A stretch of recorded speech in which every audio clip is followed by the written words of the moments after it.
Yeah, just I'm part of another Discord group, and that just wrapped up. And then I noticed there's some activity here, so I jumped in.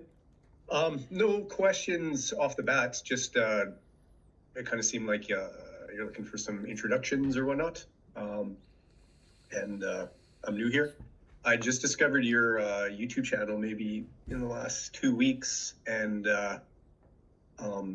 loved it. And that I'm just sort of getting into AI now, but dove in pretty deep, got some new hardware, and I'm excited to get it all set up. But in all the sort of material out there to kind of get a big snapshot and a picture of what's going on in the AI world, you have a unique, you're kind of the only person talking about what you're talking about, in terms of say private local setups,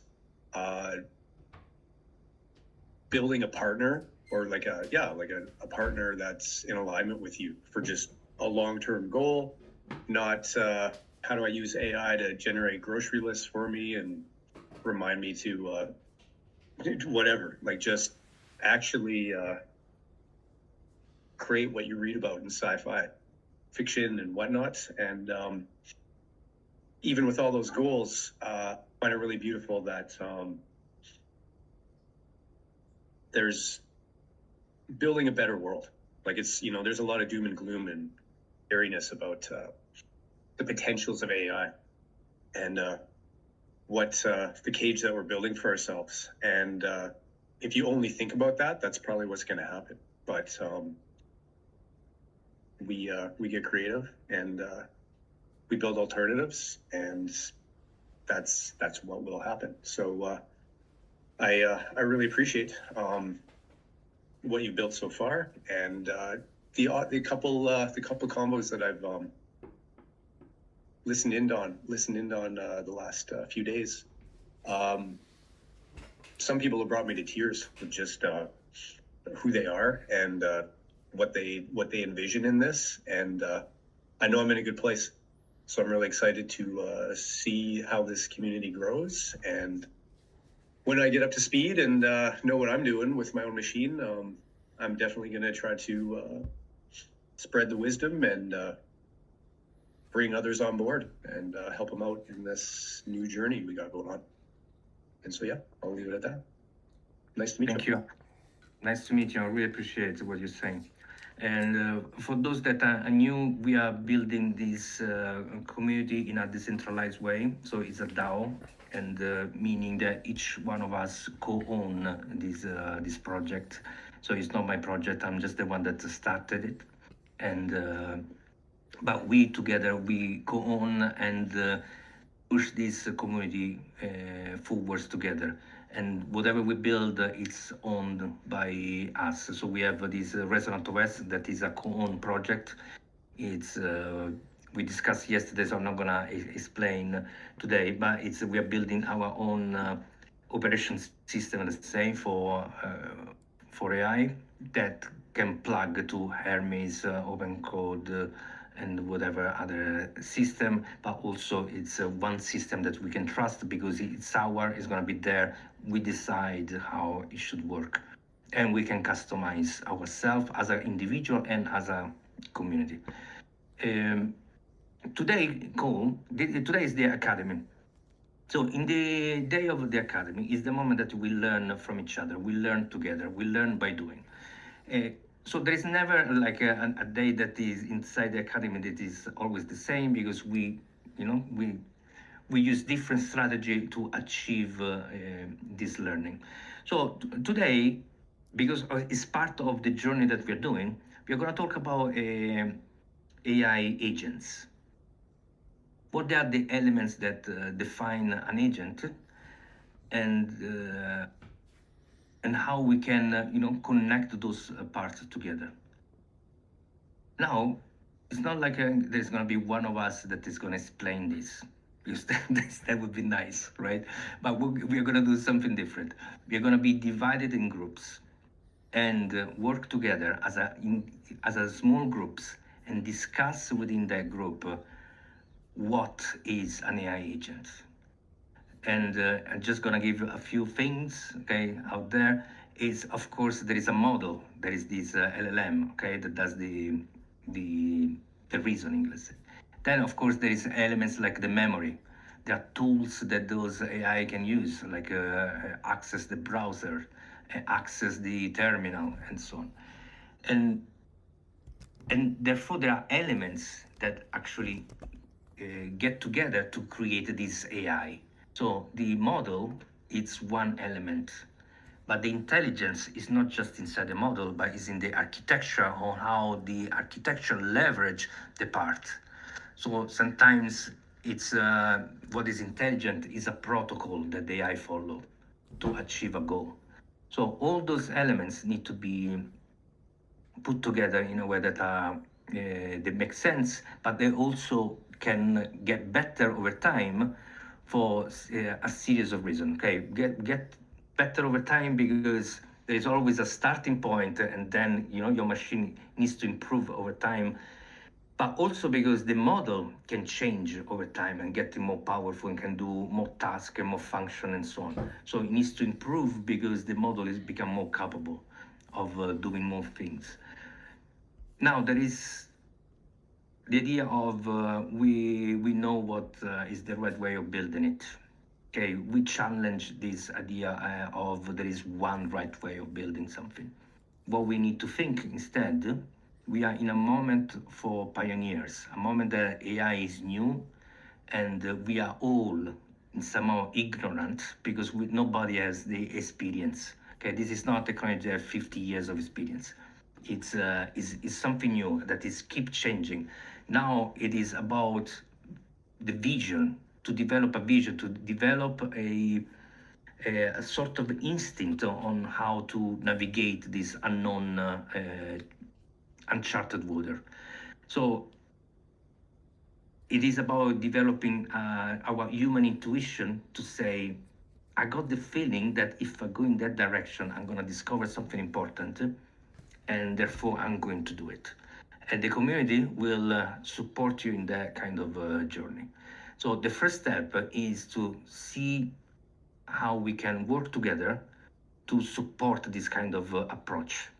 So when you are going to be divided into breakout rooms, think in those terms. It's not about what the person with more experience that is going to tell you how it works.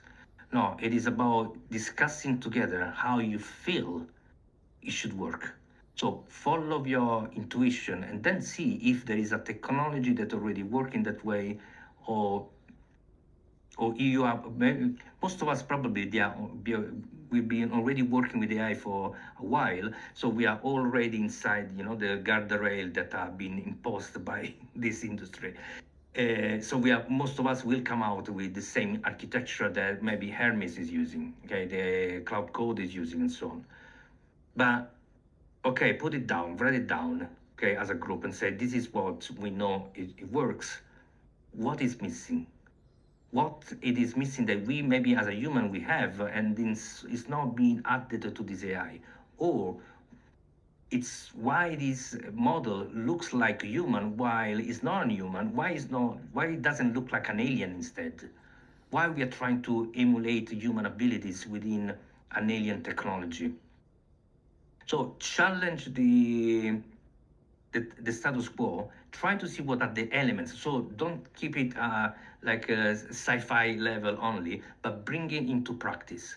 See the elements that are needed to achieve what you're talking about. So if it's memory, how the memory should work. If it is, let's say, intuition, how does it work, intuition within an AI? And some people, even the latest, I think, article from Anthropic was somehow saying that their model have consciousness. So we connect this theory, intuition, into something that actually can be tested. For today, it would have been nice if I had prepared a document to share with all of you, but I haven't, and this is my this is how it is. Okay, it's not even my fault. This is how it is. So I hope that within the team that you're going to be part of it, each one of you will remember a little piece of what I said and then start working. Sorry, let me read the comments because there's so much going on, of course. All right, so probably we can create those breakout room. Let's see how many people. So we are 22, 23, 24 that could do this. 20, actually, yeah, 24 even. 4. I've created So if we do 8 breakout rooms. Okay. So if we do group of 4, group of 4, we need 6 breakout rooms. So we can use the first 6 breakout rooms to get together. You do group of 4s. So how does it work this? Now you go in, if you're on the sidebar of the Discord, you scroll down and you see there are breakout rooms 1 to 8. So you start joining. This is random, okay? Doesn't matter. Don't go with people that you know. The least you know those people, the better the experience is gonna be, okay? So don't do like a team of friends. Doesn't work. It's you learn less. So go with people that you don't know and start to spread within those 6 breakout rooms. We are now is 20 past. You're gonna work with together for half an hour, and then we meet back here. I'm gonna send a message and to each one of you in half an hour time, or grab you and bring you back to this room. Any question before we start? If you're not too familiar, we're mostly focused on building our own AI stack here. So there is plenty of people that can help in the meeting, including myself. So we talk about the hardware, we talk about the software, and so on. As far as the harnesses, so for example, a lot of those harnesses that you mentioned, I think Claude Code you can actually use now with other providers. You don't only have to use it with Anthropic. I think they lifted the limitations like maybe a week ago. But there are other, we kind of support the open source solutions. So we mostly focus on open code and kilocode. As there are other open source, but those are kind of like our top picks for different reasons. So for example, like kilocode, you even get free inference. So it's quite useful as a backup. I use it as I say, as a backup of a backup. But yeah, so we can discuss all that tomorrow. And feel free to interject in the meantime. Yeah. The thing is, it's all moving like really fast, and it's, you know, I can't really catch up with everything so fast, but I'm trying my best. It's like I see it growing every day. I was like, when now everyone is glazing Claude Code and stuff on the internet. So you're gonna be rich with Claude Code. And I made some money with AI actually. That's why I'm trying the thing. I see the opportunities, but people are, it's becoming like really a huge problem. It's like moving really fast, and these influencers are like, you're gonna make $1 million with this, and you sell websites. I know it's all possible, but I see how it's moving, and I'm actually trying to stay out of that area most. So I'm trying to learn more about maybe agents. I'm gonna try that if I get maybe a better understanding and maybe some better hardware. But the thing is, it's moving like really fast for me. So it's frustrating. Well, let me tell you, it's not gonna slow down anytime soon. From everything I've seen, things are picking up even more. I mean, the last 3 months have been just insane.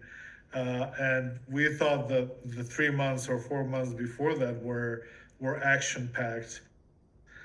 But just the progress that's been made on the technological level, it's just amazing, truly amazing. But yeah, we can talk about that. Why don't you briefly tell us about your success story, the money-making story? We're always keen on hearing success stories. You mean how even let's say Yeah. I didn't really make so much money, but it's like a nice amount a week, I can say. It's with like speed to lead the client gets their messages from the clients on WhatsApp like in 2 seconds. Those simple automations. It's then implemented with a website. These are the things that I did, but it was more in the beginning, and now the internet's going full with all these AI websites and all the stuff, and it's becoming like I can really see which is AI and which is just an old school website that's actually handmade with coding and making things. But now I can see what's made with it, and they're just massive advertising all of these things. Like I'm gonna get you, let's say, $1 million in this and that, blah blah blah. It's like getting worse, and you know it's moving fast. So less and less. I can say when it all started with selling those things, maybe it was. Fine, it wasn't moving too fast, but now everyone is on it and sees it as a magical way. So I'm trying to look more in wider areas. That's the thing.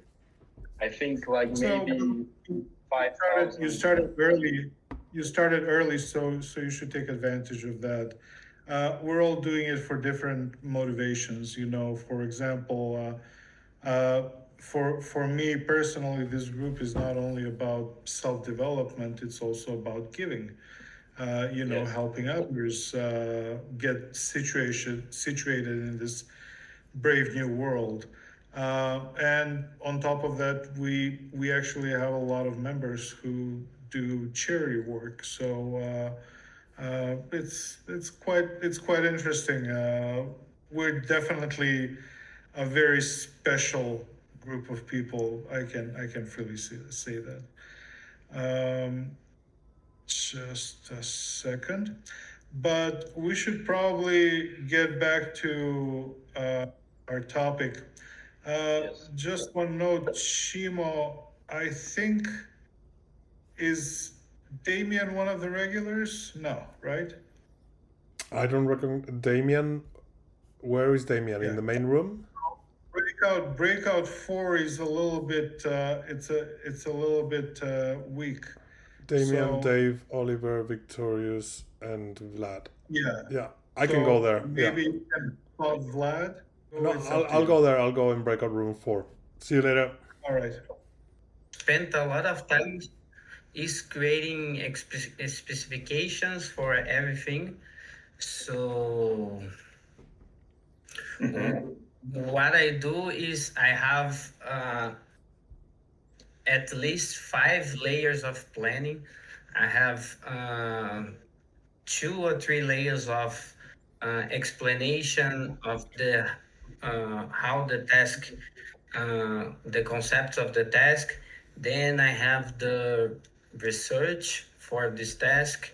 So what I do is I try to understand what is the problem that I have, and then I create a lot of artifacts about it, these layers that I talked before. So for every problem that I have a definition of the problem, and this definition have a lot of different aspects of the thing that I am trying to build.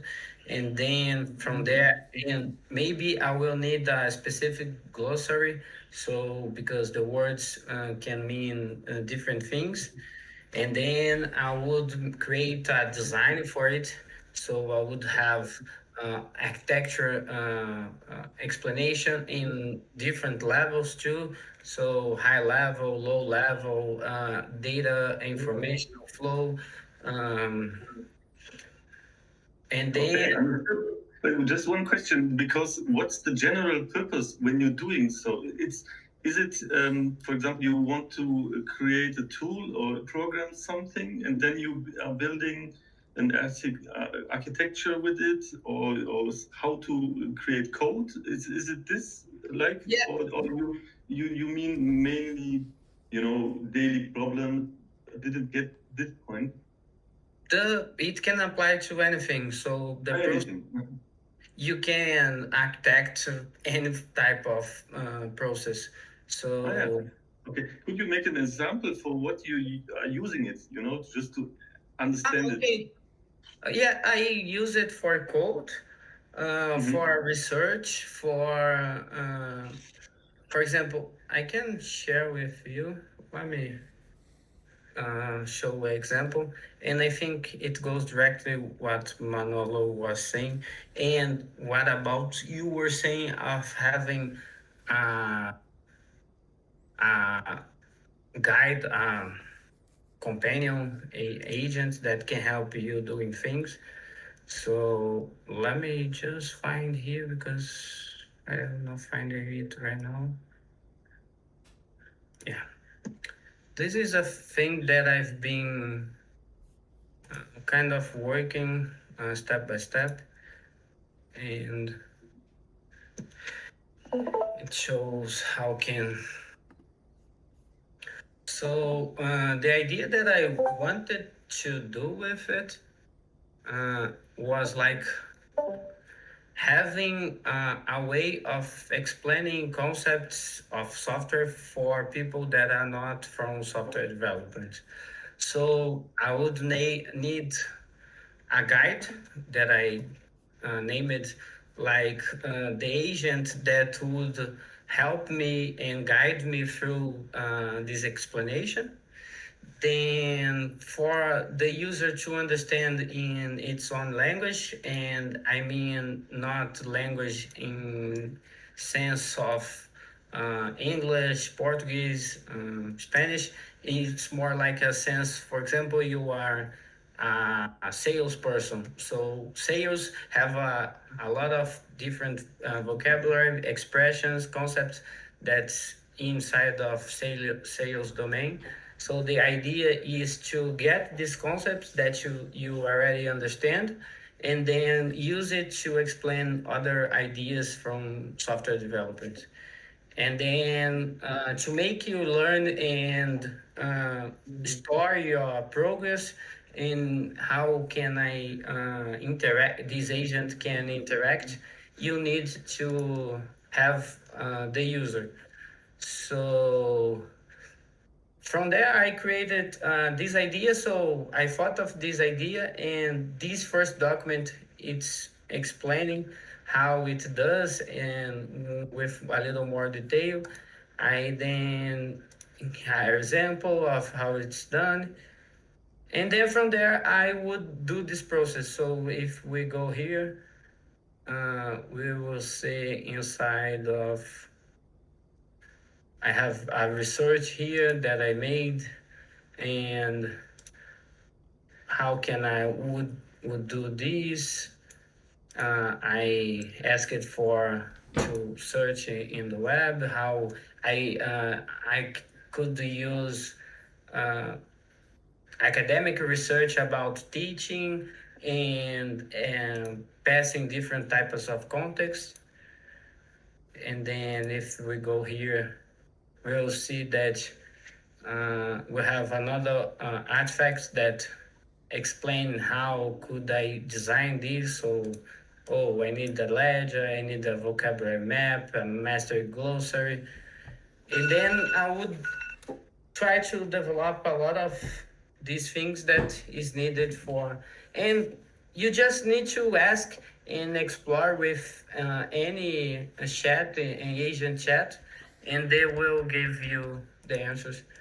So now I think it's more, you have more. Yeah, thanks. Yeah. So now, if, for example, this skill which you built or harness or agent, you would, for example, use it to translate technical, topics to guys in another field so that they can kind of understand what you're talking, or maybe there are some examples or something like that that you somehow translate between different units and so on. Okay. Yeah, and people, for example, you are a lawyer and want to build an app for something related to law, and now you could use this to build your own app too and learn in the process. Right. Okay. Yeah, quite interesting. And Yeah. how would the lawyer use it? For example, okay, now he would start Cloud Code, the files, the MD file or the Claude MD or whatever would load with the harness, and then he starts asking him something. He answers like this, like an interview. Or... Yeah, you can set because I have this type of skill. So right now I don't have a fixed pipeline. You could pick anything that is inside my repo and use it. But for this, it would be like this. So you would open your Cloud Code and I want to build that. And then it would ask a different user interview to ask about it, how you want to build it, and then maybe you would not understand something, and this needs a setup. So you would answer questions about what is your domain, how you understand software. Understood. Yeah. Got it. Yeah. Okay. Yeah. And this is I couldn't finish this project, and it's kind of in a pause, but later I will try to get it back. Or if you want to build it, I can help you and you can use the idea. And if you need any help with any other thing, I could help too. Okay, thanks.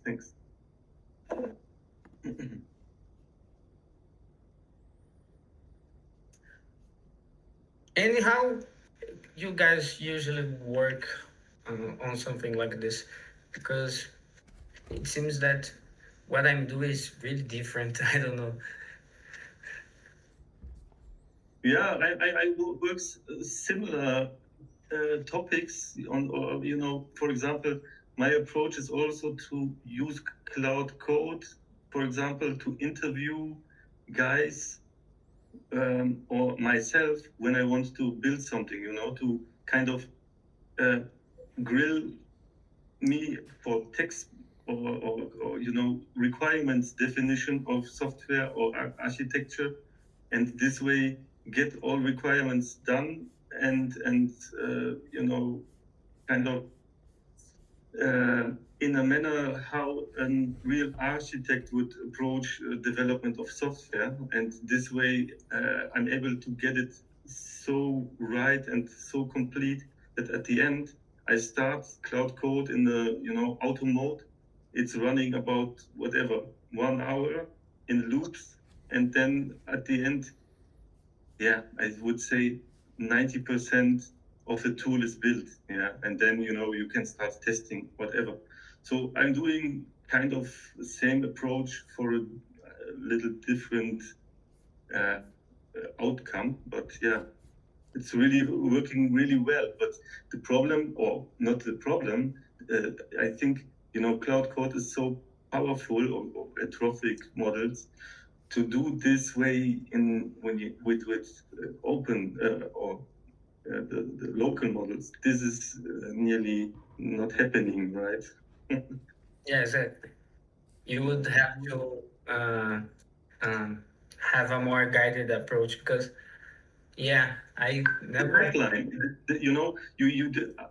for me at the bottom is already the skill MD or the Claude MD. You already get the harness in Cloud Code, and if you start to at least, or you want to do it locally, you need to put some harness above, like whatever tools like Hermes or orchestration stuff. Yeah, and to set it up to work properly, to ask the right questions, to have memory to document it, and to understand your files. Yeah, because they are quite complicated. Yeah, that's the challenge for me, and yeah, that's something I don't know if it's possible now. Yeah. To help you building out the harness rules and also to build the skills and then use them with the local models. So you get everything from the intelligence and then you use the smaller models to run whatever you have created before. Yeah. Cool. I tried this also. Yeah. The outcome until now, maybe I don't didn't invest enough time. Yeah, as always, you get this somehow new ideas and don't finish the old one. Maybe to 100%. It's happening to me sometimes. But yeah, it's quite difficult. Yeah. The thing for me is that I don't trust any of the already provided harness. So that's why I built this system, because I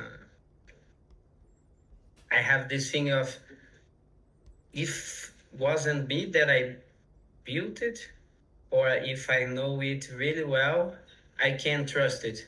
So instead of saying Cloud Code can do this for me and I will worry about making concrete things, I thought, no, I have to make my own system for developing, and that's what I've done. I spent the last 3 months working on just building this system.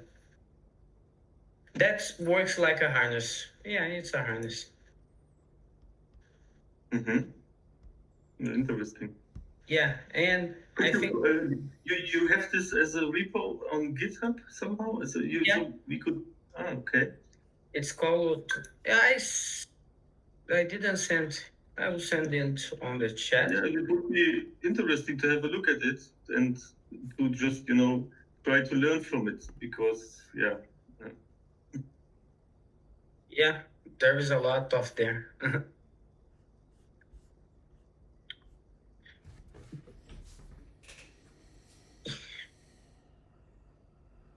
Yeah, we have a website too, so you can have more guided approach of how things work. You could use this. Yeah, I don't know, Chimo. Cool. We have only 4 minutes left, so if everybody could speak a bit. Victorious and Dave. I don't know if Oliver's... Hi guys. Hey Dave. What's up? What do you want to know? If you have anything to add about agents and what you want to build. Well, the only thing that I can add is that I'm actually building my own dashboard across, like, as an overlay of Hermes desktop, and it's taking all my time. So I'm just trying to get it working, and I'm like halfway. What would be the outcome if you have it done? Just interested. So basically, I want to use it for like to-do lists, routines, scraping information from the internet, having it like a mission center, a mission control center, or something like that. Okay. The thing is that somehow everybody's building almost the same stuff. Hey. Yeah. Yeah, this is somehow, some things that are kind of rooted through I think, the mainstream on YouTube, and, already the implemented I would say features, for example, skills, agents, and all the same, you get at the end somehow similar outcomes or approaches, right? Somehow. Yeah. Like one thing that I want to do at the end is have a local voice. So when I speak to it through voice, that it replies with voice. And then I want to route the voice pipeline to my Macintosh computer. So the voice gets transformed through vocoders. So it has like this robot flavor and all things like that. Mm-hmm. Yeah, also here there's quite Sam hasn't been around in the last couple of weeks, but he's very busy with stuff like that. Sam Bridge. He will be back in a couple of days from New Zealand. Who? You haven't met him because he hasn't been around the last couple of weeks, but Sam, his full name is Sam Bridge. He's been working on developing a system of voice. Okay. He will show up. He just messaged saying he'll be back in a couple of days. All right. Looking forward. Yeah. You will enjoy collaborating with him and discussing. He's also really good at collaborating and discussing stuff and learning from each other. All right. That's cool. Yeah. Anything else we want from the agent, Victorious?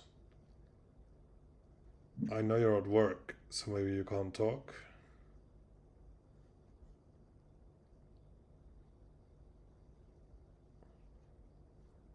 Oliver, anything else to add? More like helping me building out tools I was missing, or from SaaS services which I know where they don't have all the features I want to have. So I started to building my own things, and that's what I'm keeping me busy at the moment. Yeah, I think I'm gonna end up wanting like a dumb iPhone, one of those phones that doesn't do anything.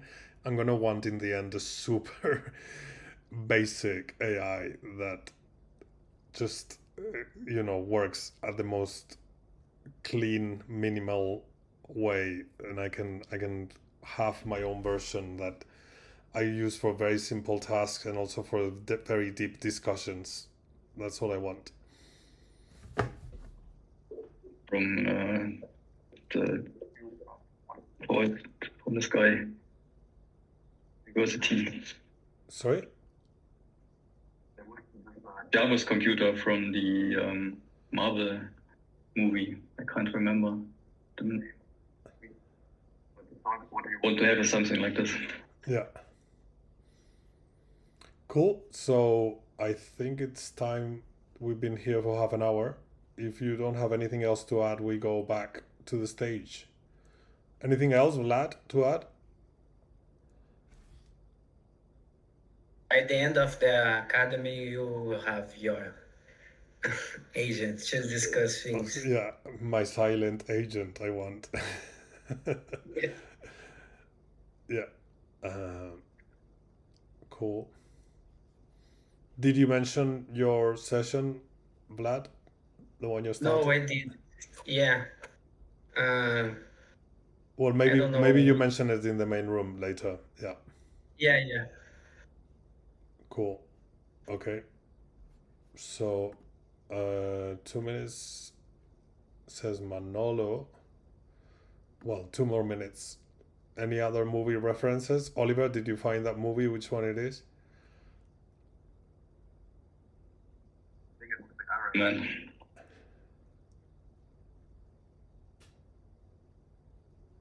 Cool. Well, let's go back to the main stage then. Okay, see you then. See you there.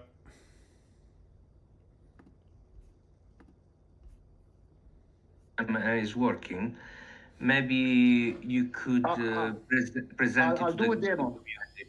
Yeah, do exactly. Exactly. Because I mean, what I'm planning to install is like, because Estela, for example, yesterday was saying, I mean, I'll do also a complete demo of, I'll write it, I'll register it first, and I'll play it while I'm presenting.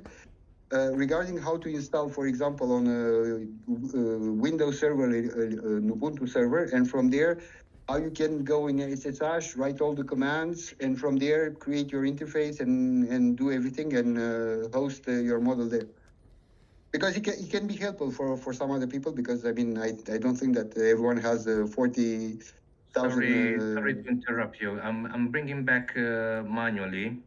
We were talking about like creating a configuration from an old Lenovo P720 and play it as a AI and server local machine. All right, everybody. Welcome back. Sorry if I moved you brutally, but sometimes it's needed.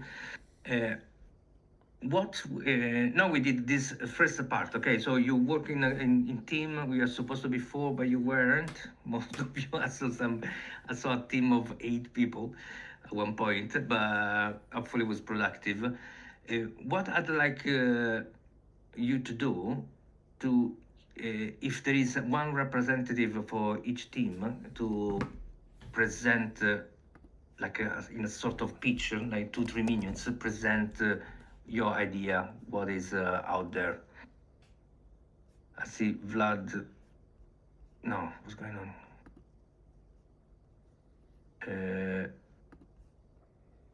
Everybody pointing fingers to each other. Okay, you should go. No, you should go.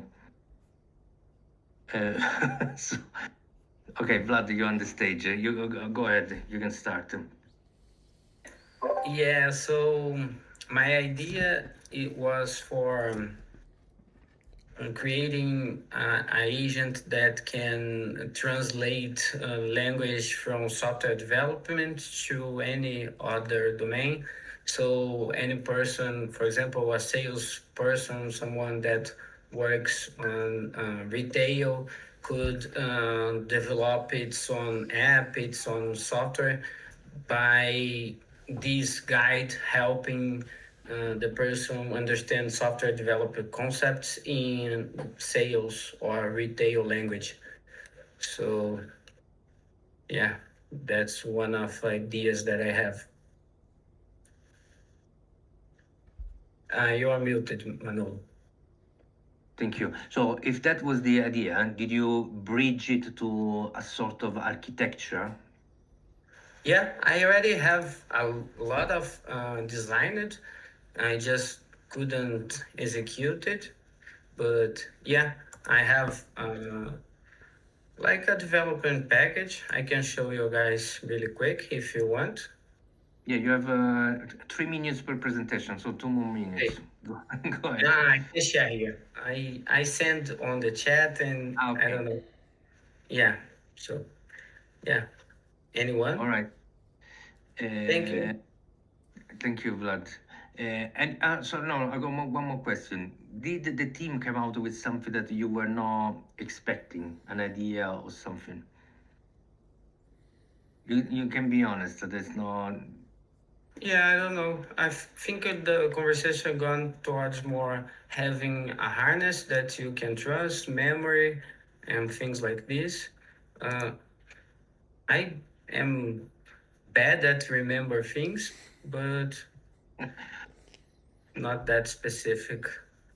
All right, no stress. Anyone else, or for the same team that maybe remembers something, or another team that wants to come on the stage and present their work, please? Mr. Mo, go ahead. Yeah, I can just shortly present our group. Yeah, our biggest worry and the whole conversation was about how to actually make agents not get worse. So we all agree that in one point he gets the pitch of the performance and then just starts to slop. And it was a conversation about how to actually optimize the context and how to actually keep it running on the peak. And we had different experiences. not telling us now everything, but the main conclusion was that actually we need to optimize. So not giving too much different stuff into the context, just keeping this hygiene, let's say. Okay, it needs to be complex at one level, but then you need to restrain yourself a little bit, not throwing too much, because then the whole mess happens and then you cannot pick it up. So this was the main goal, and different recipes which we had and experiences how to solve that we shared in between each other. So this was the whole conversation. Did you see anyone thinking outside the box in a way or another? Yeah, Comrade actually showed one of his cases he shared with us, and this was some evaluation, actually some evaluation that he probably generated from one project, and where he showed that the most complex model was the most complex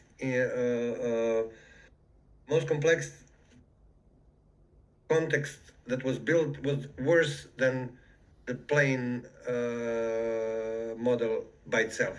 So if you throw something too much, you can make it worse than it was a plain vanilla model that was at the beginning. So I also have this self-evaluation. So my case was here is the visualization. I had the experience that I can make himself evaluate himself, and I made a term of context frame, not the window, but something different, like a frame.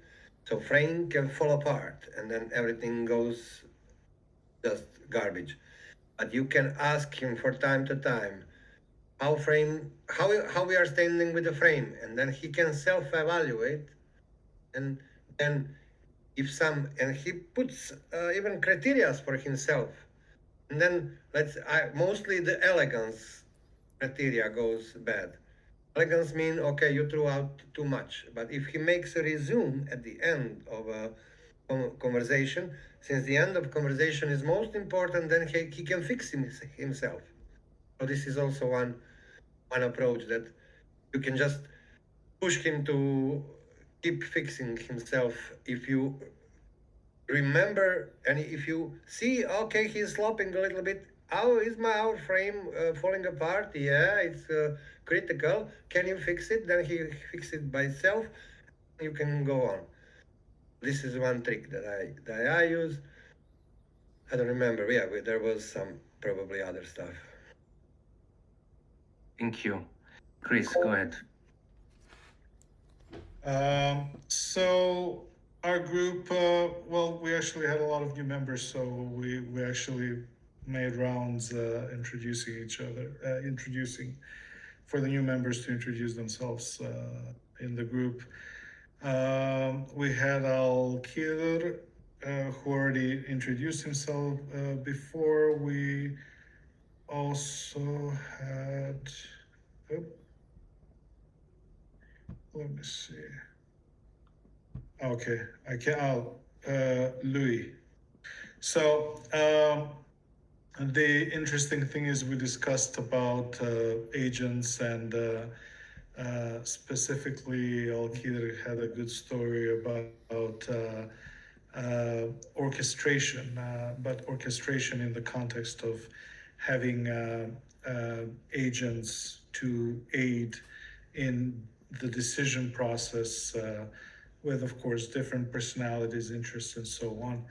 And as he was saying that, it just reminded me of a little paper I wrote at the end of my senior year in college, which was about the different roles individuals have. So, for example, we are members of certain groups.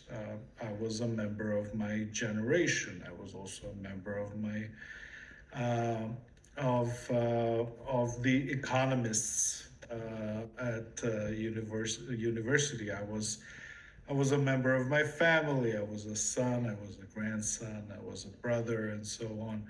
So, of course, at the end of the year, it's about getting together a council and deciding with each one of those perspectives in mind, what to do after finishing university. So it kind of pulled me back. It made me realize that I was just born to do agentic work. I don't know. But it was nice. And yes, when it comes to agents and the concept of personality within, I think that's quite a good example that we kind of worked out on both angles. Yeah, thank you. Thank you, Chris. Anyone else that wants to join and tell us about the experience? Let me bring you on the stage. All right, I'll speak for us because everyone else is hiding. So I think we kind of misunderstood the assignment a little bit because we didn't solve problems. The problems we thought about solving were the kind of like the ones that were unsolved in AI rather than what problems we can solve like that were like attainable in AI. So we started talking about the ideas of curiosity and intuition and how they play into that. And I kind of got into a philosophical decomposition of, what makes these cognitive processes work and why an LLM alone is not directly an answer to trying to arrive at those behaviors. We kind of discussed what intelligence is, what consciousness is, and how you model that within a system. And we kind of came to the realization that, an LLM solving problems is basically a large amount of power being spent at the behest of a billionaire's, investment budget to solve a series of problems that you ask it, but it doesn't have any of those other like human features where it basically generalizes that conclusion it made and then makes more efficient versions of ways to solve that and distills its knowledge down into a history that it records and, comes back to. So we kind of talked about the deficit between what kind of is the promise of AI and basically the problems that are still unsolved. Thank you. And there was not a single right way of addressing this group work. So you didn't do it in the wrong way. You did it in your own way, which is completely fine. And one question: did you see in this interaction somehow thinking outside the box or learn something that you were not expecting? Yeah. I mean, I think I learned a lot from everybody else's perspective in terms of how they saw the problem and just what they thought about what the problem space looked like. Like Cosmonautic shared about his AI and how it was growing and how goals and motivations build into that AI, but don't come necessarily from the AI itself. So we kind of discussed just different perspectives on how it solves a problem, but it doesn't have anything that it's kind of its own that motivates it towards how it does it. So yeah, but I think we all had agreements about just what the space is missing. Thank you. So now I'm gonna share this, okay? And I want you to reflect individually for probably a few minutes, and then anybody that wants to share can come on the stage and share their thoughts. So we did. This was a double exercise. Okay, this is a lot of things happening in a group work. So group dynamics and so on. So there's a lot to learn even by being part of a a group. But you as a group had a task that was unclear, but you find your way to give meaning to it and then start working as a group. Now it's really normal that it's you are already on your own path, okay, individual path. So you talk about what you know, you talk about what you know is part of your life. It's really hard to listen to others because you are already on your path. If the other are on a different path, it's kind of difficult to connect. And you were in groups that you don't know those people, so the exercise of trying to listen, it's actually enhanced if you want to, because you don't know, so you need to really hire your attention. If it's someone that you know, in somehow you already know what that person is going to say. So the idea here now, what's happening here is you are on your path, trying to listen to other people, and most of the time happen that each one is talking from their perspective, and we don't see it. Okay, we are kind of blinded because we can't see exactly the other point of view. That experience itself is confusing and end up with whatever output that you came out. But also, if we observe ourselves, stay on this line that we on our own path, it's really hard to get out of it. Now, interacting with others can give us inputs and allow us to grab those inputs and then say, okay, I'm going to use these inputs to break my bubble and explore something outside there, which is not an easy thing to do. That is somehow the exercise that you've been inside, okay? You've been doing this exercise. And you might have failed, you might have succeeded, you might have done partially, you might have recognized that there was an opportunity and you didn't take, or maybe you saw and you took those opportunities. So the point here is, I would like you to think about how you felt, how you behaved inside a group, inside your own group. Did you, whatever it is, whatever you think is important to observe about yourself, do it. What we need to learn as an individual, as a group, is to start breaking outside our own path. Because that is the trap that each one of us we are in. Thinking that, okay, I already know, so I'm going to carry on what I know. I'm going to share what I know, instead of exploring what I don't know. Because that is the exploration, the one that is valid. I'm going to join a group and not talk about what I know, but what I don't know. I want to know what I don't know. I want to listen what people has to say. I'm going to ask questions, so I'll learn something that I don't know. That is the thing that I would like you to reflect a few minutes and say, okay, during my 30 minutes conversation with these people that I didn't know, or maybe you knew them, how did I act? Did I take advantage of this or not? There is... again, no right and wrong here. There's just you be honest to yourself and realize where you are, and then decide where you want to be. Okay, that's all.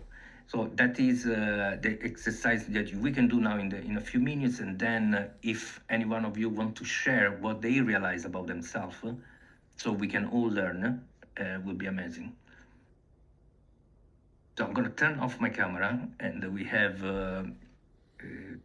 3 minutes, and then we start, okay?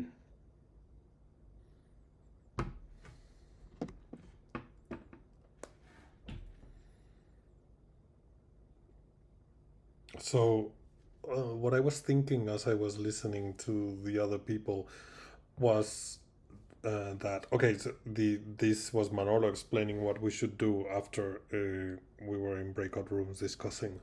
And what I was thinking was that I feel like I am in a different space than other people. I'm not looking for a more powerful, more capable agent. I'm just looking for a minimal agent that I can trust and that does very simple tasks, but then takes me really deep in discussions that I can discuss things and organize my thoughts, analyze writings, etc.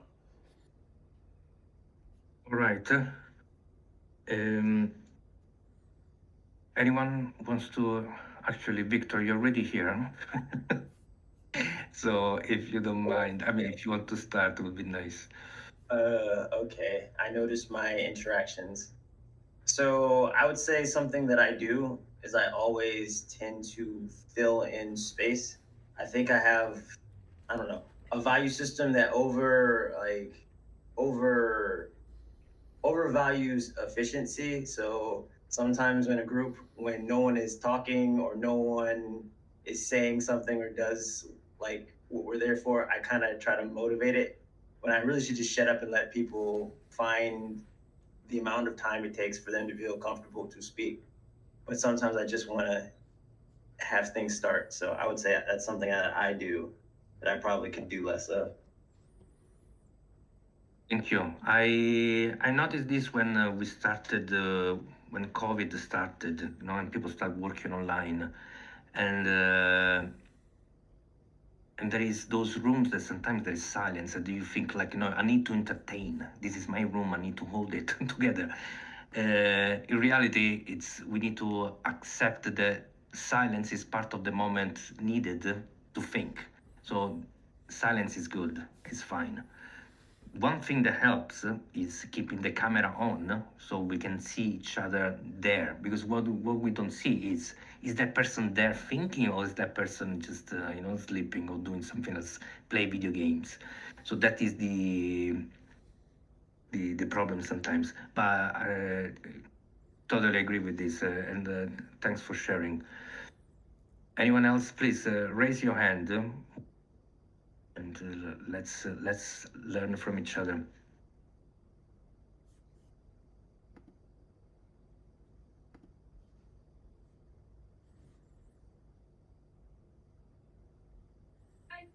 Nemojte da počinjem pričat. Mr. Mo. Sorry, my kids are shouting. Sorry. So go ahead. Yeah. I also wanted to share this because this online medium is kind of. Oh, sorry, my camera. This online medium is kind of hard to actually.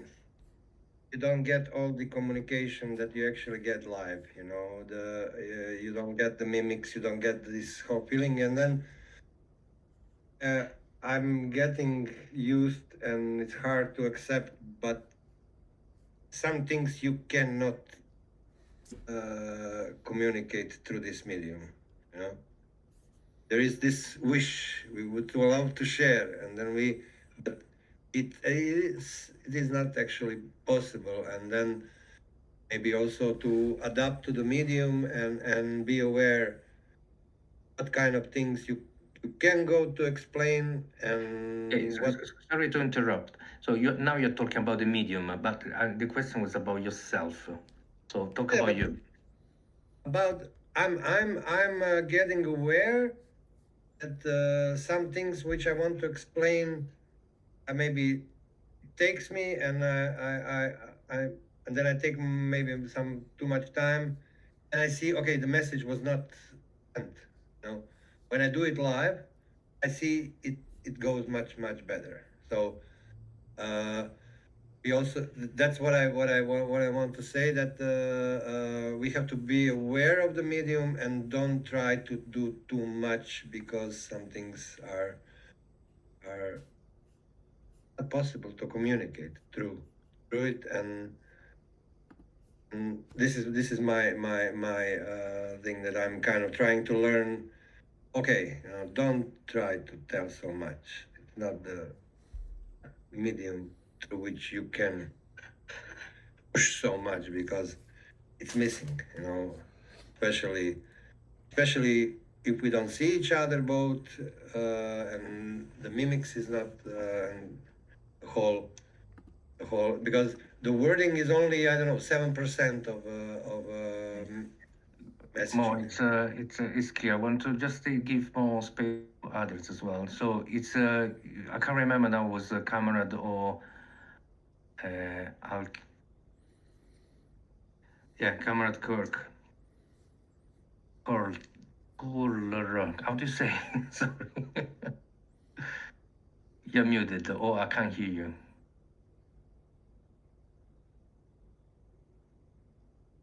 You're not muted, but I can't hear you.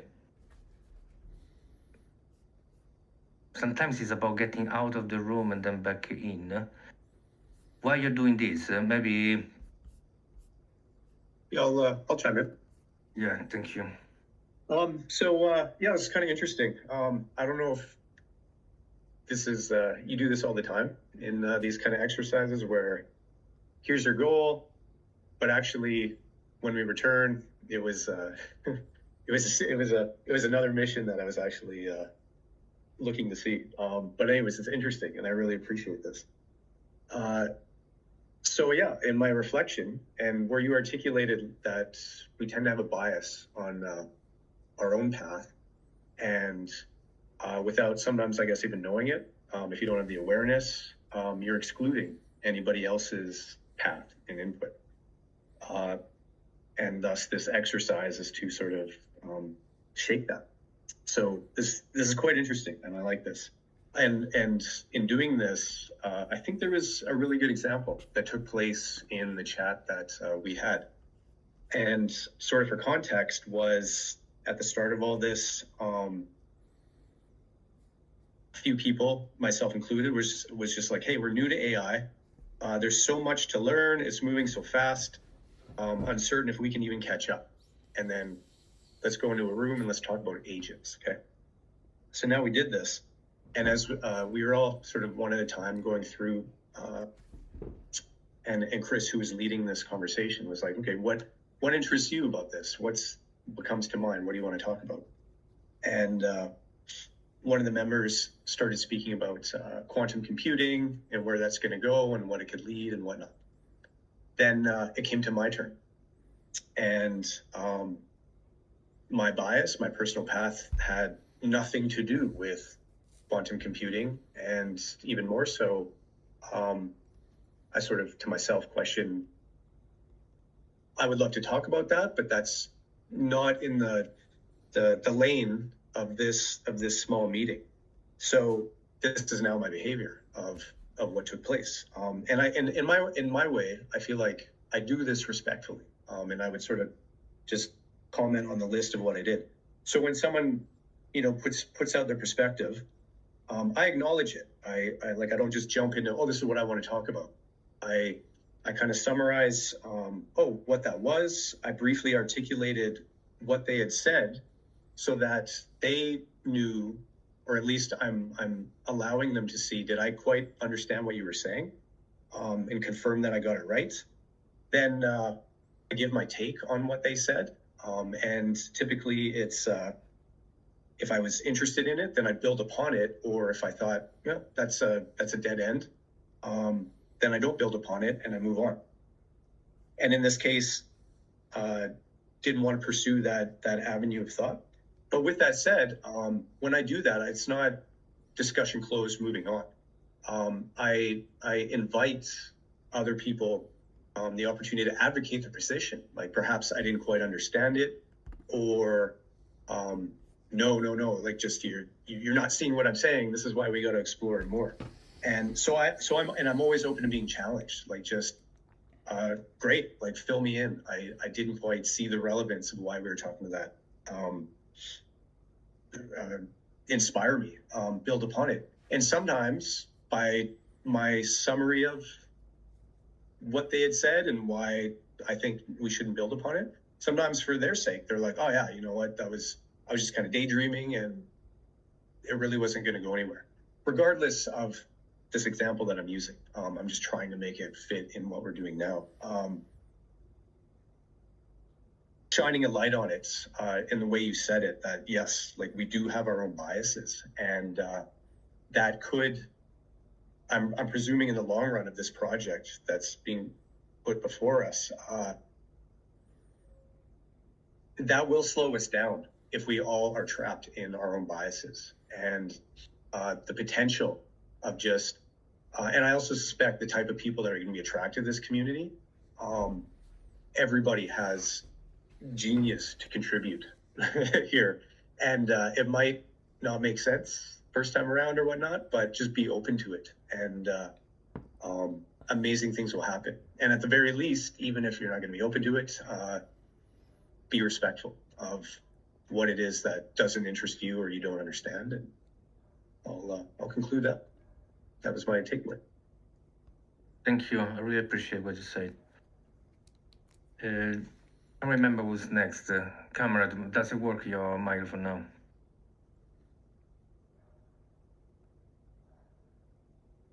I'm trying not to comment on what everybody's saying. I'm gonna comment at the end. But I want to give space to most people as possible. Camera, and we can't hear you. Now? Yeah, now we can. The Google Chrome messed up my settings and selected the wrong input and output devices. A mess. So again, the issue not the issue, like me myself, I find it really difficult when time is wasted, and usually I'm also the time waster. And since we have so many interesting new faces in the community, it's sometimes really difficult for me because I'm not like a native teacher or something. It's really difficult for me to always formulate the repeating answers to repeating questions. And I'm trying as best as I can to like improve myself and improve my answers. And when I see somebody like new, be welcoming and everything. But probably the corporate job or jobs, as I may say, a lot of them probably left a mark on me because I'm trying to be super efficient, and when the meeting is like steering away from the topic, I'm like, let's go back and stuff. But it's a paid job situation, and I don't really know how to really behave in the community when we are here on our like free time and out of interest to be part of the community, to find somebody like who is interested in the same things as we are, who is searching for the answers to the questions that we are searching for. And so I'm in the constant clash in all those meetings or discussions, and it takes a lot of effort, at least for me, to like I'm over myself, or I don't know, like to beat myself up to be a better person and not to be a corporate slave. Thank you. Thank you for this. It's extremely important. We'll comment at the end, but thanks for sharing this. It's such an important point. I don't know who's next, but maybe Damien.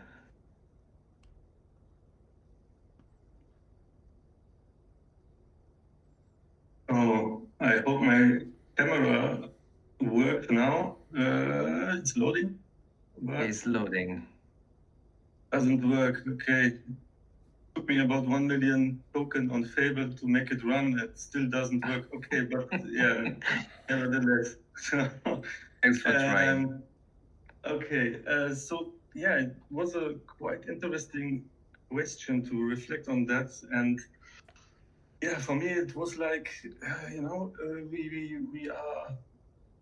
we don't know each other, and in such a meeting, I'm also new, so don't know the skill level, the knowledge of the other people, and it's kind of difficult to when it's silent. It was difficult to start because you don't know who are the others, and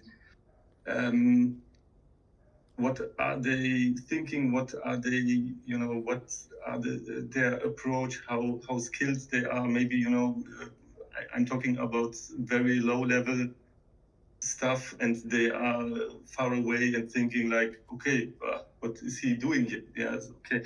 So that was one thought. But yeah, I'm here to learn and kind of curious and want to see what others do. So started to ask and maybe go out of my own bubble, because I have a past and I have a idea what I want to learn or what I want to approach, how I want to work with AI.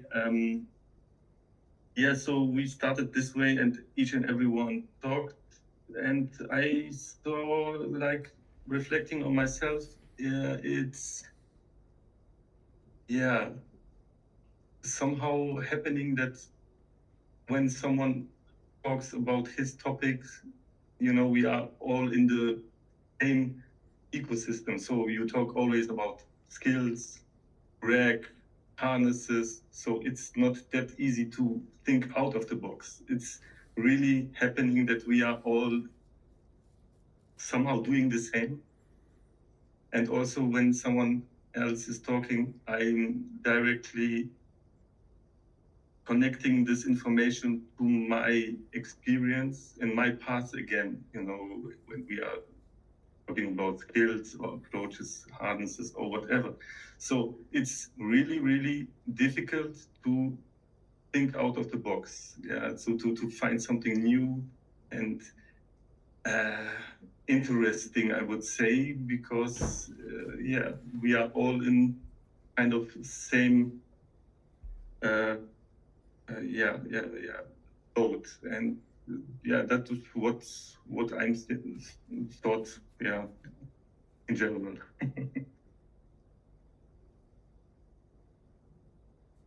You are on mute. Yeah, thank you. I'm sorry about this. I was saying extremely valid point. I'm gonna comment at the end. Thanks for sharing. And I want to give, I don't know who's in the order, but I think there is a Chimo, then Ador, and then Kerry. Chimo, go ahead. You made me think about mental health with what you framed there, and also listening to Comrade Cooker. It made me think about the race and the anxiety of catching up here, and also how sometimes when we're a big group or we organize something and it fails, I get an anxiety attack afterwards, and it's really hard, and then connecting with people on smaller groups grounds me and makes me feel much better. I know, I was trying to be more aware of these things. With some of the people here, we started to discuss more of these issues, and I think that would be great if we felt, this support that is the human side as well. And usually smaller groups help with that. 100%. Thank you, Chimo. Auditor. I was speaking with Manolo regarding the other stuff, but I'll give you my experience because I wasn't in the group. But I'll give you one experience that is joining a little bit what have been said. So I worked some times ago as an internal in a company at Louis Vuitton.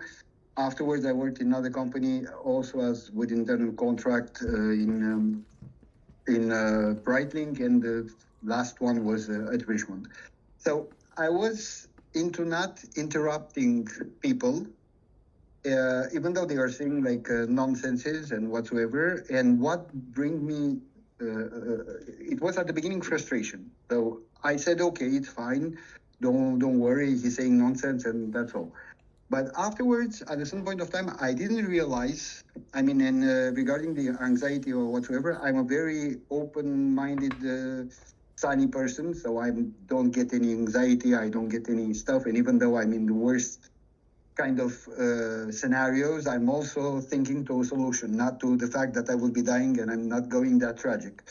But what I realized is like not expressing what you think in a very kind way, not letting out when it comes and keeping all inside. At the long term, it's a source of a lot of, I won't call them frustration, but it's a source of a lot of imbalance in your mind, in your heart, in your feelings that can generate a lot of problems. So at a certain point of time, I went to a psychiatrist, like just someone recommended me, he's very good and whatsoever. And I had a very kind discussion with him, explaining what those are my problems and those are my solutions. And he looked at me and he said, what do you want me to help you with? Because you know your problems and you know how to solve them. So I can't bring you anything like, I mean, most of the time people is coming to me because they doesn't know exactly where the problem is coming from. And implicitly, they doesn't know how to solve it. But you know exactly. What I can recommend you is like speak out loud, not being rude, not being very direct or putting the person in a corner, but speak out loud when, even though you think it's a foolish stuff to react, and don't keep anything for yourself. And I think my advice, because I mean, I'm applying this every day, being contractor, being employed as a people, I mean, with my friends is different, but I'm talking mostly about like a professional relation that I do have. Going and speaking, as some people were saying, okay, but I don't want to interrupt or whatsoever. No, of course you won't interrupt, but express yourself, like at least say, okay, maybe I'm interested, or I want to learn, or I don't know that much or whatsoever, but don't keep those frustrations inside, because it's bad and it's not constructive. No one knows, even God doesn't know everything. So admitting that you don't know or you want to learn, it's more proud than saying, okay, I will be like diminished or whatsoever. So my advice to everyone, because I experienced this myself, express yourself, even though you think it's stupid or it will diminish yourself or whatsoever. Sometimes it's healing your soul and it's healing everything. And it's avoiding to get into a very complicated situation from which you will need time to get out. That's my advice. Thanks a lot. Thanks for sharing. Again, I'm going to comment everything at the end. Carrie, go ahead. I find myself multitasking. I mean, it is during my workday, so a little bit of that is unavoidable because I have stuff to do. But I just want to say that personally, I struggle and I'm realizing, I have meetings all day, but they're more one-on-one, they're smaller group. I actually struggle with this form factor, I'm realizing, and part of it is that it's often a much more meandering type of conversation, and it's a more organic format that I'm really used to. I'm used to listening to audiobooks, YouTube, and I candidly put human voices at 1.5 times speed. And so that is just something that is more about reacquainting. I mean, even yourself, Manolo, even though I very much appreciate your YouTube videos. They're very effective in terms of the amount of time per bit of information that I get out of them. It's very information rich, but you're still on 1.5 times speed to me. That's that I can actually consume it in a way that works for me. So that's a matter of me just getting accustomed to this form again and making dedicated. I've actually blocked off these calls for my lunch hour now, so that I'm not necessarily feeling like I've got to compete with stuff going on at work, so I can dedicate to calls that I want to come to, so I can be a little bit more present. And then sort of acclimating myself to the cadence of these conversations. But the last thing I would say is, from an accessibility perspective, I really do appreciate the fact that we have videos available, because I can't make every call. Sometimes, like today, I showed up half hour late, not because I intended to, but just because I wanted to join, but I had another work meeting that I had to get to. So I do really appreciate the videos, and especially those the summaries that people post in line with them. Not everyone needs it, and not everything has that, but that's always very much appreciated for those of us who can't necessarily make every call. It helps me understand. It's like a caption. It's like, is this a call maybe I should go listen to? So I would really appreciate it and love if we could continue normalizing publishing the videos, and then even the little like generated capsules, because that helps me. Oh yeah, hey, we're talking about hardware. Maybe that's not something that immediately, but we're talking about memory. I'll definitely jump into that one. So anyway, those are my thoughts. Thank you. Thank you, Karen. Thanks for sharing. And yeah, it's hard work from Chimo to do those edits, but he's doing it. So thank you, Chimo, and thank you, Kerry, for appreciating that hard work. Estelle, I see that you have your hands up, but for some reason I can't bring you on the stage. Let me invite you. Okay. Hi, everybody. I want to share a short experience of participating in any kind of meeting. First of all, like Carrie said, is like bring your presence. Sometimes empty yourself to be open. It's an important factor. Like when you come from the outside into the inside of your house, you need to acclimate.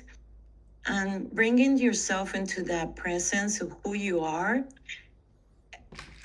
in my case, helped me to listen in a very nice focus, which actually, in my case, listening to the voice of the speaker, the person who's sharing, allows me to really perceive or feel almost everything. The concept he's talking about, how he feels about it. And I can detect everything with an acceptance, fully with no judgment.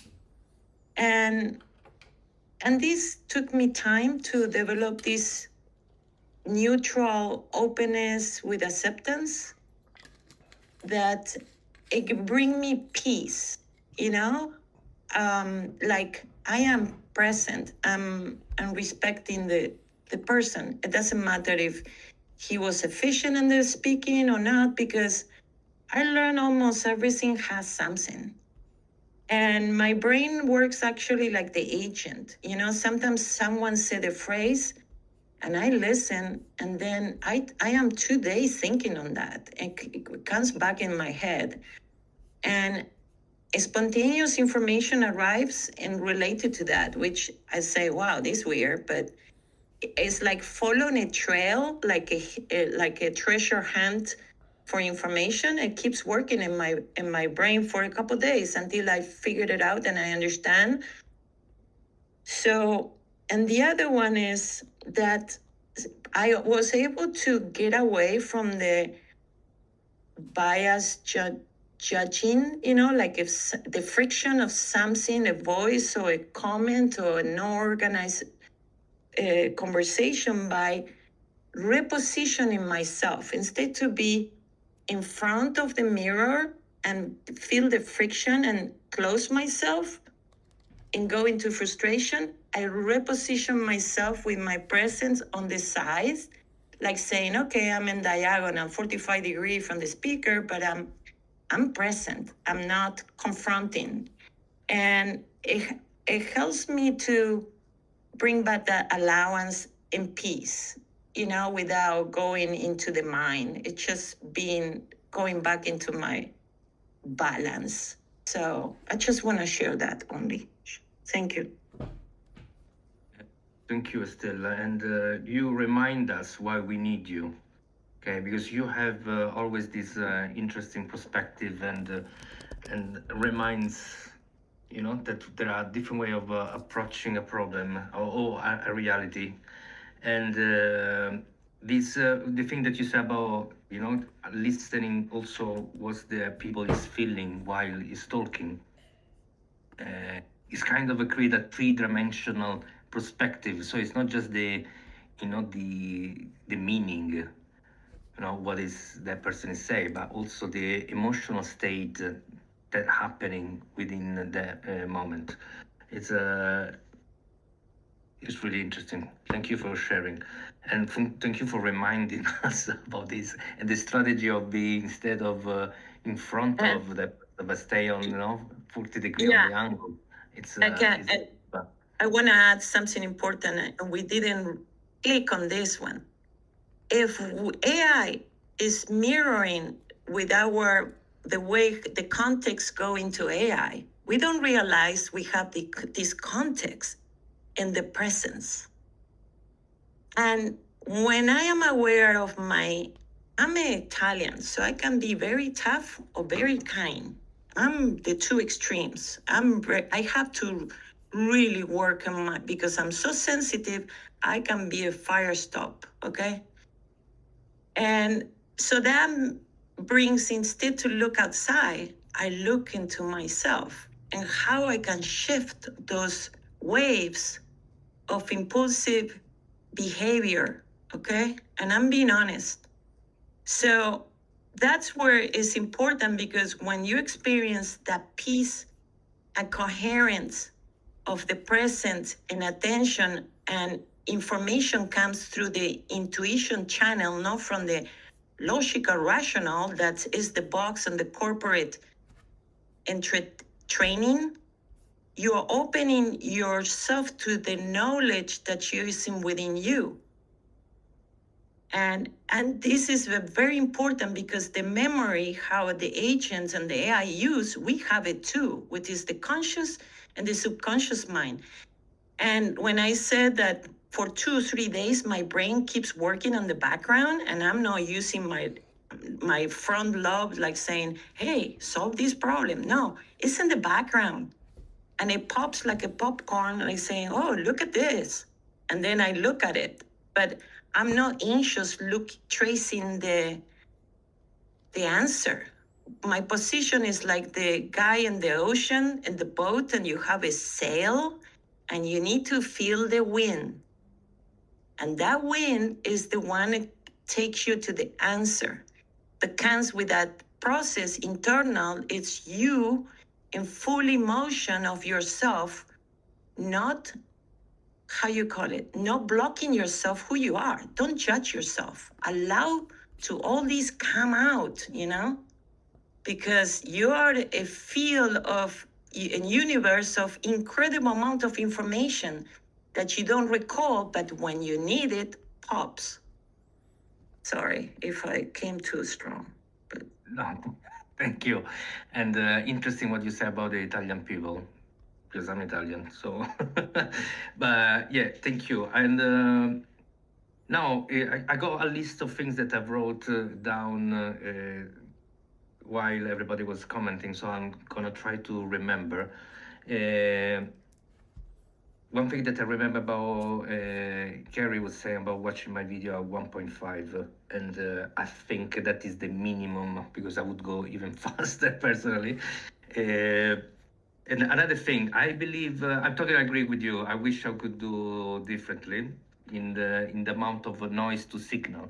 But what I learned about this, what is happening through my video, they create so much friction. They're so hard that only a few people actually survive. And those survivors are you guys that are here in this community. And in some of that friction, that level of difficulty selected an incredible community.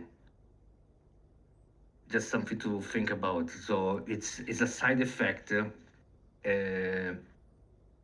in part designed, because it was my idea to do this video in this way. But at the same time, I didn't expect such a.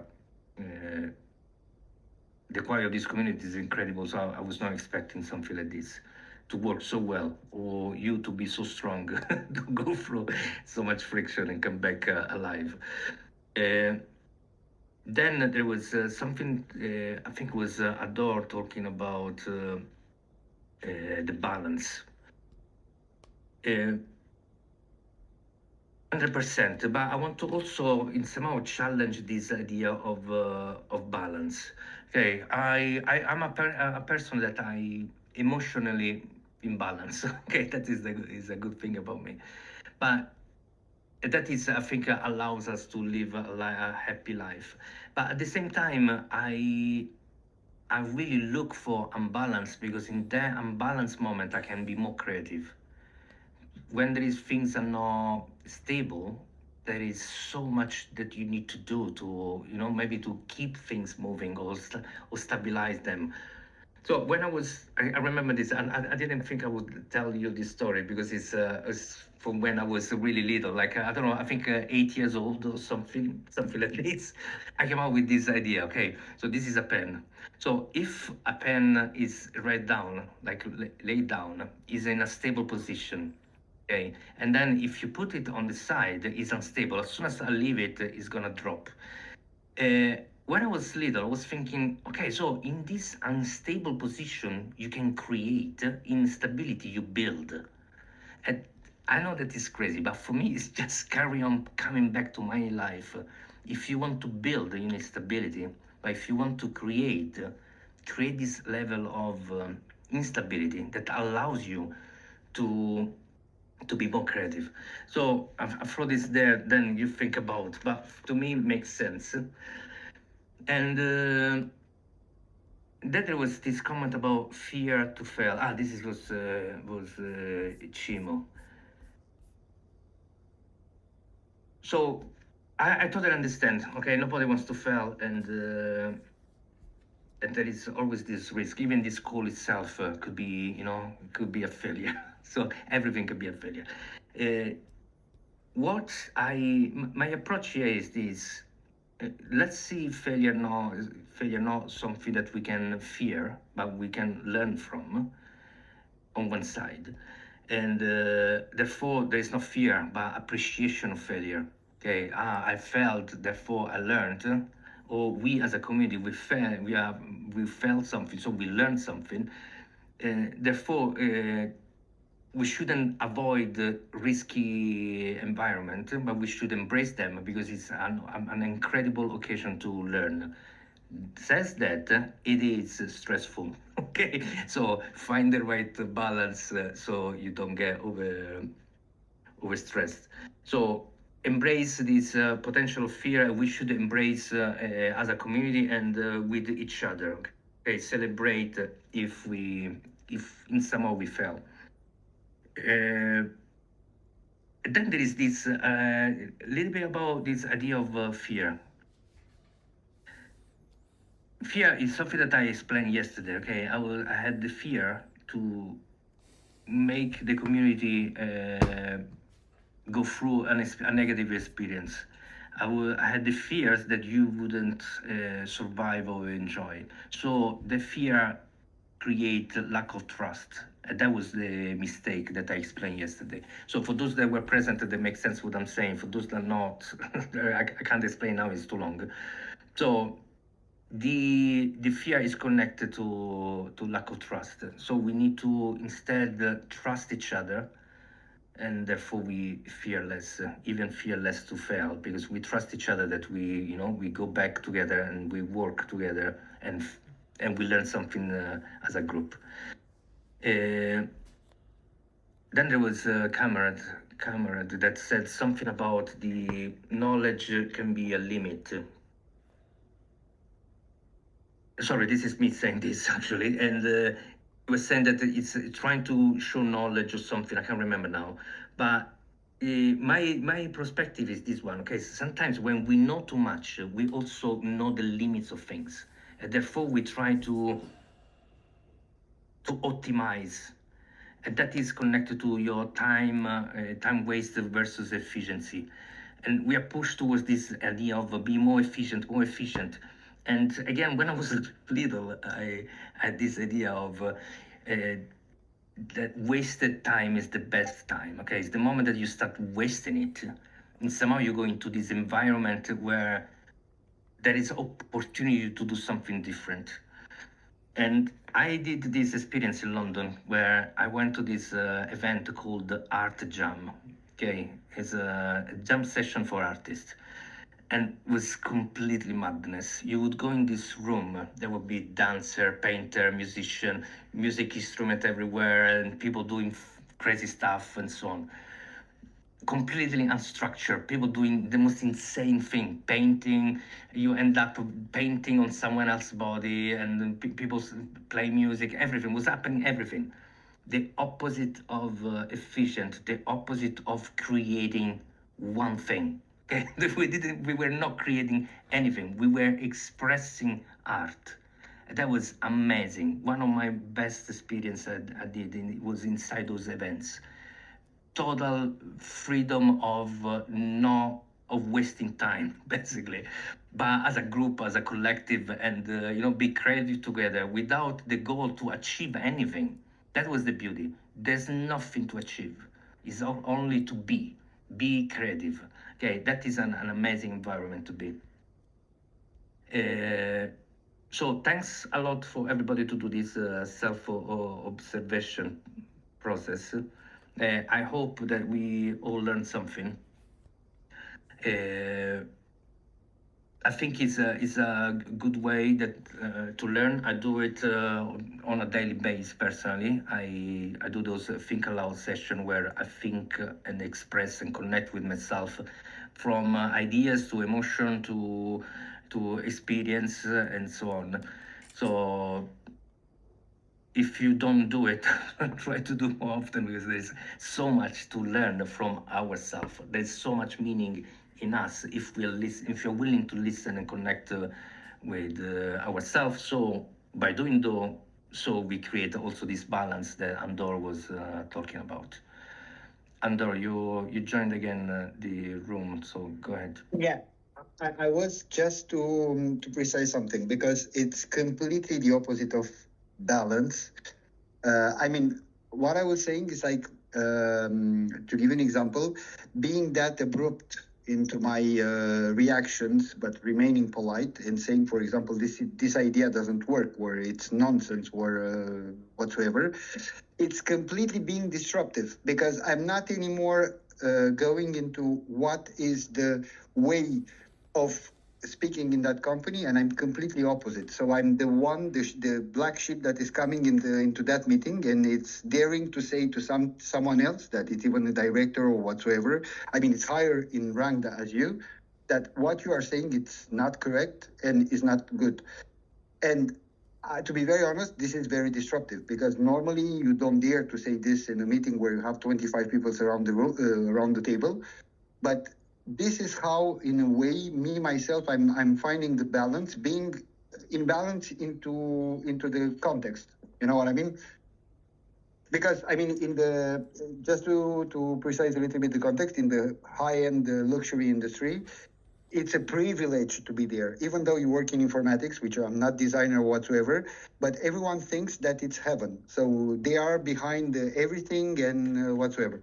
When you're coming you as a techie guy and you're saying, no, this is not possible, or it's not doable, or what you're saying is not achievable, how you're presenting it, it's something that no one dares to say, because, okay, it's we don't say this and blah, blah. I mean, this is the layout when you're going to be hired. It's like, you are hired at Louis Vuitton, it's a privilege. No, it's not a privilege. It's a job as any other job. So there is no difference for me. I'm working in informatics, either I'm working for the Pentagon or whatsoever. That would be a privilege, but working for Louis Vuitton, this doesn't add me any value added on my resume.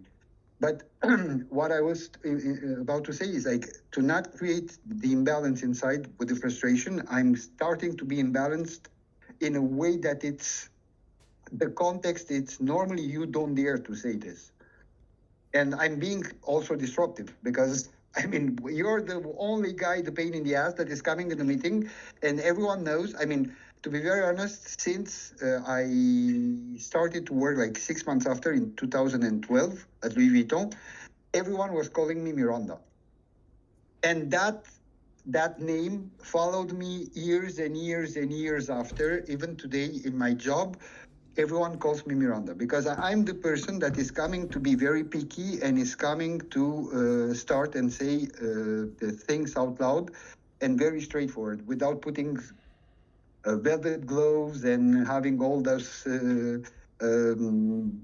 stuff that is not correct. So being disruptive is exactly as you were saying. I'm creating an environment where I'm disruptive by myself, by saying something that no one dares to say. Can I add something about what he said? Yeah. Certo, why? Okay, so when you work in a team, you have different kind of personalities. So you have this spike. I call it Thor. You have that spike, like spicy. You put a cayenne pepper in your talk and you go into the confrontation, to say, hey, there is a problem on this. But if the problem with the language, when someone say no, everybody put the sign of stop, and we stop ourselves. So this is where I'm saying we need to reposition. And when you know your friend, it's like, oh, my friend is spiky, but I love him anyway. I accept him how he is, and I don't go to confrontation. I just laugh about it.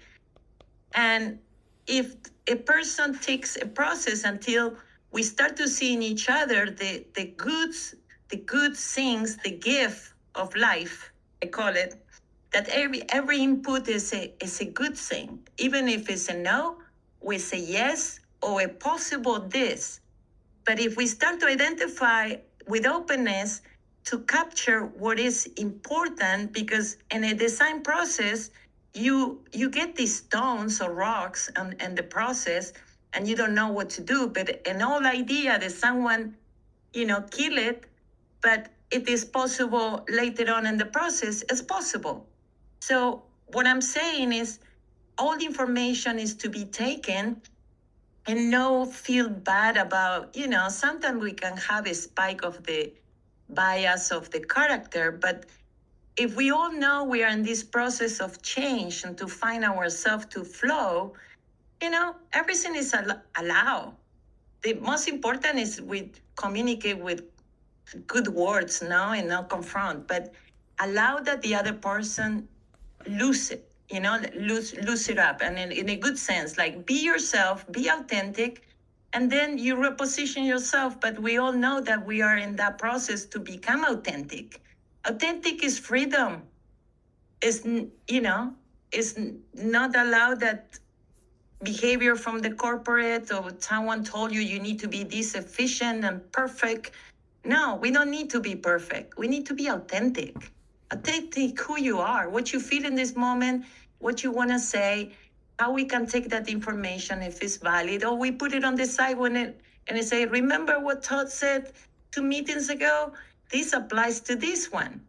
It's information. And these brainstorms is treasure because it's human information. So that's it. 100%. Thank you, Estella. So I want to share my observation of my process that I did today. A few things. So I want to start with the kind of, I don't know if negative, but one thing. So one thing that I've done that I think was a sort of mistake was to actually comment on every one of you. You share your point of view, and it was a mistake for me to comment on it. I should have just listened, and that's it. It's a mistake because there's no reason to comment. Those are my reflection. I should have stayed mine, or maybe shared individually. No need to discuss in this term, because I'm on the stage, because I'm at this place. I shouldn't have done it. So I apologize for sharing my thoughts about your interaction. We should just listen. This is a moment of listening, not to comment, not to direct anywhere. It's we should just listen.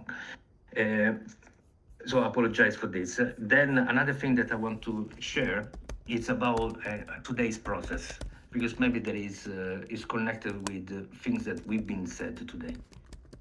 So just before the call, we had this 15 minutes call where we welcome new members.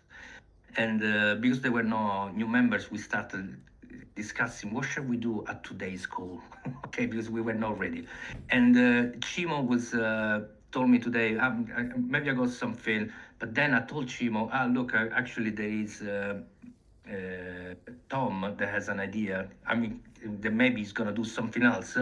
So at the end, we end up realizing that we didn't have anything ready for today's call. Then Chimo gave me an input, and then we started the call, okay? And I improvised everything. I didn't have an idea of what we would be doing today. But I had one thing, my intuition, my experience done, because I've done those kind of things many times. And and we had a topic that is in common. So I already know that by working in group, there is a lot of learning, but I didn't know what would be the phase 2 of this call. I knew what was the phase 1. Okay, get into the team, start thinking. Then I later realized, okay, now actually the learning that is happening is something else. It's not just the topic itself, but the dynamic inside the group. And then when you came back, I came up with the second part of the exercise. Okay, so why I'm sharing this? Because that is the creativity in action. Okay, it's trusting the process and and go out of the guardrails that we have. So it's this thinking outside the box. I didn't have even a box. I started. You know what I mean? So sometimes that is how we do it. This is the opposite of efficiency. Go to a meeting and not be ready. Okay, it's but with the confidence that it's okay to fail. Okay, so I remove the idea of failure, even though it's always there. What I take instead, I take seriously your time, your commitment that you show with this community. So I take this as a lead. And now we had this experience today that hopefully you enjoyed. I learned a lot. Especially because I'm getting to know you and I'm getting to know myself, and I discovered this thing. I don't know. Maybe you don't realize how bad was my idea to comment on your thinking. Okay, it's such a bad idea. So yeah, I just wanted to share. So we learn by doing, and today at least myself, I learned a lot by doing it. And for me, it's time to go. So I'm gonna close. I mean, you can carry on, stay here, but if you want to carry on talking, I suggest moving into rooms that are more easy, like general or collaboration rooms. Those one are better for interaction. Manolo, I was chatting with some people over the chat of this call, and they came up with the idea of creating like a channel or something like this that allows us to come in and come out. And it's like a coffee break or whatsoever. So people can, for example, if they need to chat or whatsoever, join the room, discuss and leave and so on and so forth. So have a discussion about everything else or something that bothers them or whatsoever without, like a coffee break room or something. But that could be dedicated only to this. So we're not talking, I mean, we can talk about, I don't know, something that is not linked to anything, but someone is having a problem and he wants to discuss with someone or whatsoever. So I don't know if we can create a dedicated like a coffee break or a break or whatsoever channel where people can connect, have a discussion, exchange, and but this will be dedicated only to this.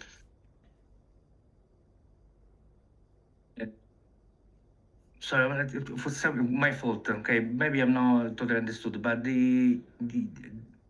there are always open rooms, voice channel where people can join. So sometimes you see people hanging inside one of those voice channel, and people can go there and join. I don't know if this. Sorry, it was my fault. I didn't fully understand what you were saying. Is this an answer to your question?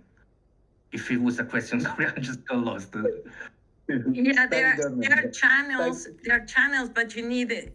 I mean, if you change the channel name to like something is a little bit less, it's an invitation. A space to be free. Yeah, exactly. Because I mean, for example, if there is someone on one channel and the other, I mean, we don't know. I mean, at least there is a channel dedicated where people can come and go. For example, for a coffee break or the boss paid him this day and he wants to exchange with us or whatsoever. I mean, there will be all people that wants to talk will be there, and people that need to talk will be there also. At least it's identified as a only channel that no one is going like all over. Okay.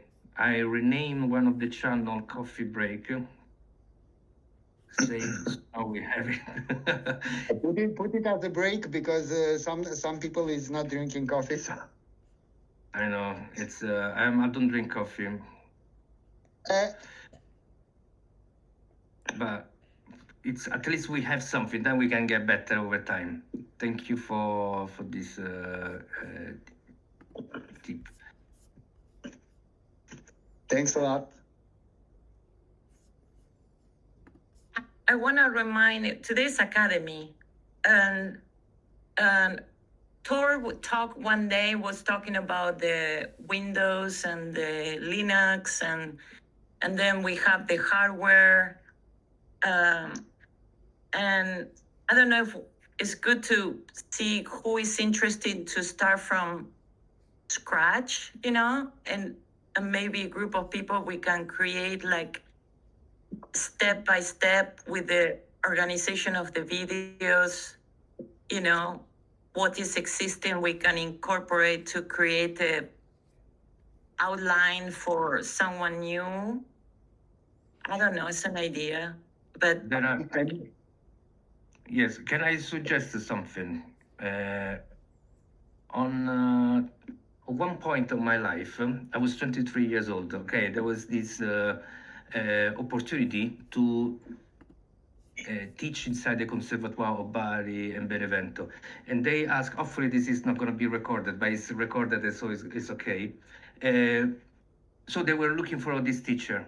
It was a beautiful opportunity to teach a software that I was looking to learn, and I applied.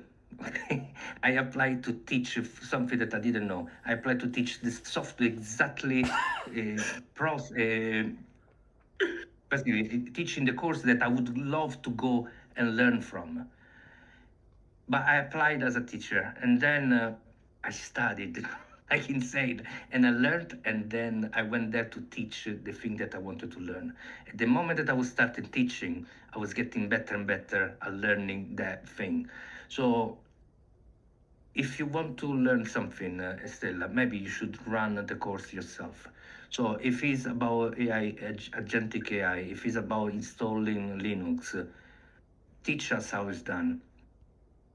And you will see how much better you will learn. So I challenge people in here, if you want to learn something, come and teach it to us. It's an experiment. Like we said, we are happy to fail, and we can do it. So think about it. If resonate with you, I suggest experiment with it. Yeah, no, and within a few days, I'm gonna be having the time to start with my installation of Linux and one computer. I already have an idea, but it's like I don't start with simple ideas. That's the problem I have. I'm a complicated person because I want to create. You could also go on YouTube and ask, okay, how to install Linux, and then. There's always the option. I have two questions. Should I go with Linux Mint or the Bayans or the other one? You're going to a fight. If you start talking about the different distros, it's a fight. There is so many opinions, so many people with different. Linux Mint Cinnamon is very fine to start with. You won't be. It's the most distro that is closer to Windows. But yeah, I think this is the answer. It's a good way to start. Like I don't want to start. I want to just arrive.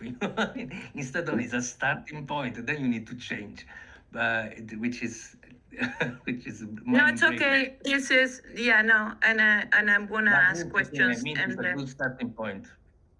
Okay, and to ask questions, which channel is good to the general to have to ask the questions of the guys? Yeah, there is a channel dedicated, like AI Stack, I think, or. I saw also a channel regarding hardware something, or I didn't saw it correctly. Yeah, Local Hardware Lab. Okay. Yeah, I mean we can use that one, and we can have one-to-one call. I mean, me, I'm happy to because I'm a Linux guy. I'm not a Windows guy. I hate this. But I mean, I think we can, if you want like a personal advice, I mean, we can organize a group or whatsoever and start from there if you need some advices or whatsoever. But as Manolo was saying, the best is learning from doing. Because I can give you like a lot of stuff, but still, I mean, no one will be. I got an outline from Claude and from Gemini. How to do it. So. I think my advice, I mean, to be very honest with you, my advice, normally on the site, on each distro that is serious, so you do have like Linux Mint, you do have Ubuntu, you have a lot of distros that are like very solid build. You do have a guide. If you're following the guide step by step, unless some bias on your device that might be so tricky, so the hardware parameters that you need to fill in, and they can't cover every machine with every BIOS. But most of the time, if you're following step by step the guide that they are providing, normally you should be reaching to what you want. Yeah, I found a guy who I have a Lenovo 541 with this an old workstation, and I found a guy who. Happy person. Lenovo, it's 100% with Linux. If you're telling me HP, I will tell you run. But Lenovo and Dell, they are completely certified with Linux. Okay, yeah, I found a guy who installed Linux, so I was confirm my hardware. So anyway, I don't want to take more space. Thank you. I share in the chat a website where you can go and test every Linux distribution before you install it. So you go there, you open a virtual machine, you try, you see if you like it. And I'm going to also say the one that I'm going to install, which is MX Linux. This is just because it's philosophically aligned with me, no other specific reason. Anyway, Chris, you wanted to talk. Yes, I wanted to say that we need to keep all this, like when you need advice, try to channel it appropriately. There is a lot of people who can help one-on-one. You also have the rooms, the local hardware lab, AI models. There is a lot of talk in general, which I wish people would move. The AI stack, we have the meeting on Wednesday at 7, so you can discuss and get advice about anything you have questions about, or just don't know what to do, how to do it. You know, that's the point of the AI stack meeting on Wednesday evening at 7 CEST. Discuss anything and everything. And once you get into those channels, you know, if someone wants to help you one-on-one, great. But we really need to bring this into a format that can be searched and shared. We should not be having the same talks all the time. So join the meeting, ask in the channels, one-on-one if all else fails. Thanks.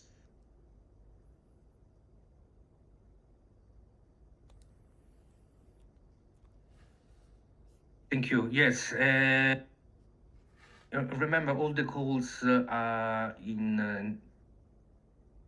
the calendar on the top of the left bar. Okay, so events, you can find them there. I'm gonna go. But again, you can carry on, stay and carry on chatting. all here, but I suggest actually moving to a different room where you don't need to get invited on the stage and so on. You can just chat. All right, thanks everybody. Tomorrow we'll talk about human AI collaboration from the AI point of view. Sorry, from the technology aspect. See you tomorrow.